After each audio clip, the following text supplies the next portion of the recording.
Yeah, hey now. Good morning, PSW staff, clients, and friends joining us for a lovely Wednesday, halfway through the week. Hope everyone's doing well. We had a lot of fun looking at the artists. So far, the scores look really great that you've sent in. Captured the Broadway sound, the swing era sound very well. Very cool to see a movie from 2011 look like a movie from 1927.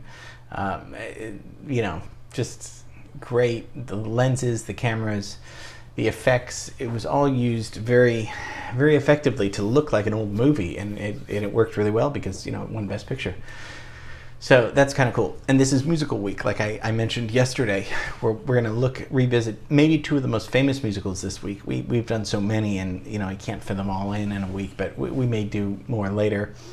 Well, we will, because we've gone over so many of the classics, and again, this is reviewing because it's so hard to keep track of information. It's not like we have to memorize everything, every fact, that would be impossible and probably a waste of time. But we need to get our brain, the gears in our brain, moving all the time. So today we're going to look at one of my favorites and a lot of people's favorites, Singin' in the Rain. Singin' in the rain, just singin'. 1952. Now, the story of Singin' in the Rain takes place in the 20s, and mostly the plot is that the talkie films are now coming in the late 20s, and we've talked about The Jazz Singer being the first movie with sound. And we've talked a lot about early film history with, it was all silent films with Buster Keaton and Charlie Chaplin and all terrific comedians, and even before that, G.W. Griffith making, the first feature film. So everything's great and running really well until the Warner Brothers say, hey, we can do sound now. And that's around 1927. So Singin' in the Rain is that the story is that transition of, well, what happens to those actors that were great silent stars but don't know how to actually speak properly. They don't know how to enunciate. They don't have, and it's such a brilliant idea because it's probably true for so many people that didn't know how to transition from, making these grand gestures, without having to use their voice. Because as we see, some of them don't know how to speak. We're going to see how Debbie Reynolds' character has to dub and overdub it, and so we're gonna get into that. So it's about the transition, and the hard transition. And the irony is that, whether consciously or unconsciously, but I'm pretty sure, is that Singin' in the Rain was actually that. The problem was that musicals had that same problem. Why did they have that same problem? What was coming in the 50s that was taking, letting people stay at home? Television, right? Television was the devil, not so much for what was on it, but the devil financially, because people, after World War II, they were going to the movies, and then with the 50s, it was like, why go out when we can just sit at home with the family on a Saturday night? So in 1952, we have television shows that are pretty good, that will keep you home. I mean, we have The Lone Ranger that's out. I Love Lucy is out. These are all, going concurrently around 1952. The Today show debuts on NBC. That's still going. Dragnet. These are shows that are going to keep adults and their kids kind of engaged.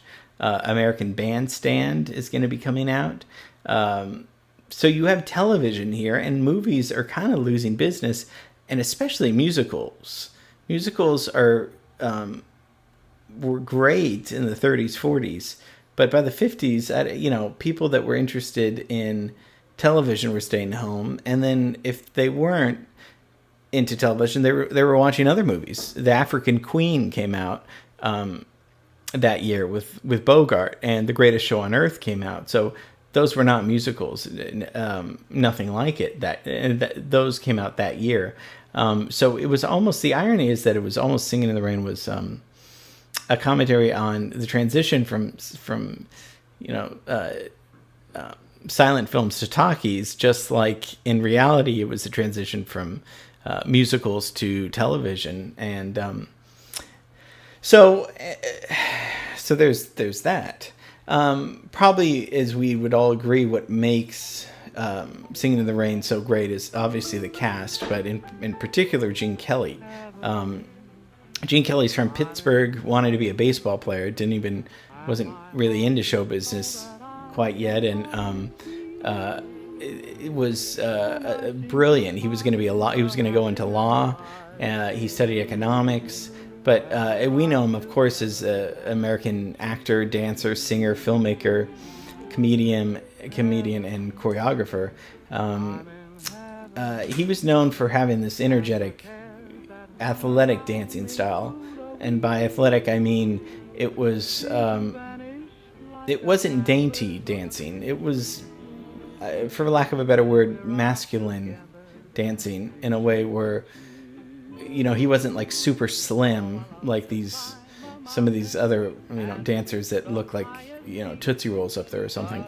Yeah, he had muscle. He had good looks, and he also always played a very likable person on the screen, and he could sing too. He brought he was really the essence of just somebody in show business that could do it all, really. You think of like Fred Astaire. There's people that can just do it all. There's probably people today that can do it all, but for some reason I can't really think of any. So he directs this movie with Stanley Donen, and who just recently passed away. But he is one of the best entertainers of all time. He co-directs this. He stars in it. He choreographs it. What he's really important for, and this is different than, and we're going to talk about a guy named Busby Berkeley later, but this is beforehand. What he's innovative by using cinema and dance. So they call it Cinedance, not Cinnabon. That's at the Beverly Center, but and that's kind of dancing that's choreographed specifically for cinema, specifically to be shot, not on a stage. So what does that mean? So for all the dance numbers, Gene Kelly would how he would direct the scene. He would not only do the dance choreography and the staging of the dancers, obviously, but also the film choreography. Now, which is the blocking of the camera movements. So take that for granted, but if we look at some of the scenes in Singin' in the Rain, it just like our feet, the feet and the dances have choreography. The movie camera has choreography. So he was using that both. So that's probably another reason why it worked so. 30s, 40s, and 50s were always based on stage plays. We looked at Oklahoma and many others. But they always start in Boston and then open on Broadway, and then Sound of Music, and then they do a movie of it. This didn't happen that way at all. They didn't open on Broadway until like the 80s or something. They did a production. So this was really to a producer, Arthur Freed, who actually wrote the lyrics to a lot of these songs. So what he wanted to do was he had written the lyrics and a bunch of music with Nasio Herb Brown, and they wrote all this music in the 20s, including the song Singin' in the Rain, which is obviously the most famous song in it. But that goes back to the late 20s. So he wanted to hire Comden and Green. So Adolph Green, Betty Comden, they were one of the biggest, best writers, lyricists, and playwrights that wrote. They had like a 60-year partnership that wrote. They were responsible for the Broadway musical in the sense, collaborated with Bernstein. I mean, if you wanted two brilliant, witty writers, they were unbelievably top. They were the Rolls Royce of them, and so Betty Comden said that Freed called them and said, "Kids, you're gonna write a movie called Singin' in the Rain, and just put all of my songs in it." And she says that all we knew about it was that there would be some scene where someone would be singing and it would be raining. and that's all they knew from it. And they developed this whole story that's very clever and witty off of it. And then, apart from Gene Kelly, you have Debbie Reynolds, who, Carrie Fisher's mother, of course, who was 18, who took several different buses to get to the set and wasn't a dancer. She was a gymnast. And Gene Kelly saw something in her and taught her to dance, along with supposedly Fred Astaire helped her. I don't know if that might be true, but and Gene Kelly was a perfectionist. He was known as a tyrant, actually, from Donald O'Connor, who's the third one, and he's just terrific. They wanted Oscar Levant, who I love, but not more of a wisecracking piano player.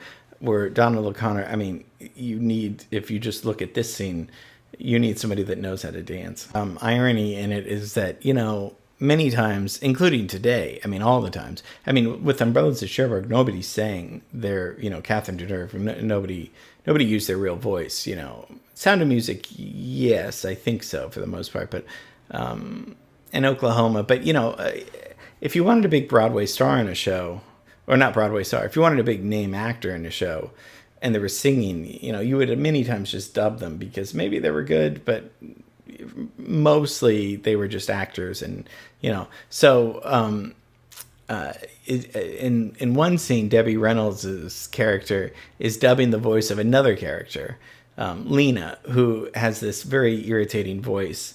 And they don't know what to do because they can't take Lena out.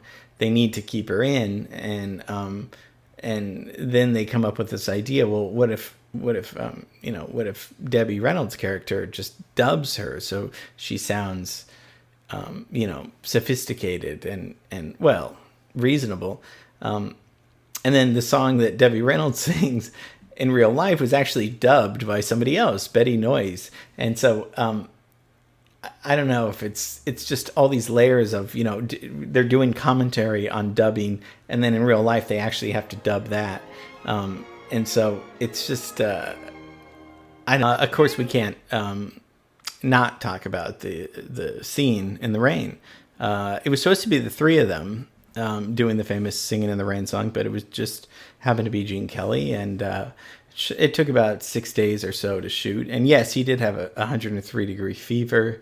It was exhausting. It was tough. There wasn't milk in the rain. It was lighted differently to make it look like it was, you could see the rain on his face. And, it's hard to argue that it's just not one of the most perfect scenes in movie history, especially in Broadway musical theater. This might be the most quintessential scene in musical theater that is referenced. Why his acting is so great.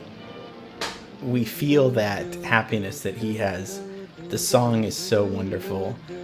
The scene with the water is so wonderful. It's one of those that we'll never really know, probably. It just makes us feel good. And man, if a movie can just make you feel good and you're not really sure why, but you keep wanting to see it, then that's the magic formula right there. My favorite scenes in it. But you get a taste for how fun, how different this show was. It was it's great satire, early Hollywood satire, like we talked about, maybe one of the first that kind of made fun of the film industry. Because Gene Kelly's character is supposed to be based on Douglas Fairbanks, or loosely, so it's making fun of Hollywood in a way that The Player did brilliantly years later. That was brutally making fun, and Larry Sanders Show, that was making fun of Hollywood, but this was doing it in the 50s, and it was a little more subtle. But the satire in this is so great and poignant, and the musical numbers are they go together so smoothly with the plot. It doesn't deter it. Musicals are very hard. It's a very hard thing to get timing right. It's all about timing. When do you when you see that they're singing on the stage for the first time, you say, okay, this is a musical. I have to detach myself from reality. But what's that pacing formula? How do you know when to do the next song where people are into it, or when to go a long time and then you bring in another song? If you wait too late, people are like, oh yeah, I forgot this was a musical. The pacing of it is it's arbitrary. Sometimes it works, sometimes it doesn't. This time, the welding of it, or the mixing of both the songs and the plot works really well, and right timing. So hope you enjoyed that. I mean, it is funny to think that Debbie Reynolds was dubbed as well, you know, in that, and it was all about, you know, she was dubbing a character in the movie. In real life, Hollywood was dubbing Debbie Reynolds, you know, with Betty Noyes singing it. You know, movie about transitions, right? We've talked about the transition era from the talkies to the talking pictures to sound, and we talked about that with The Artist yesterday. How a lot of people were kind of shaken, put out of work, scared about it. A lot of people thought it would be a fad, that nobody would want to hear actors talk. Don't worry, we're gonna have silent films forever. All of that kind of stuff. So that was talkies to sound, and then also when Singin' in the Rain comes out in 1952, it's you know, it's almost kind of square to do musicals at that time because there's so much great TV that we were looking at.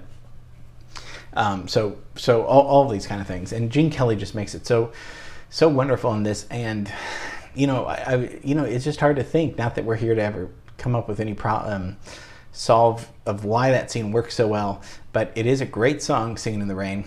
It is a great imagery. The imagery of Singing in the Rain is just great already. Really good acting too, because you see how happy he is with that fever, but it's just communicated so well. So, and you know, so that, you know, I know it's kind of a long class on Singing in the Rain, but just wanted to kind of go over you know, highlights about it.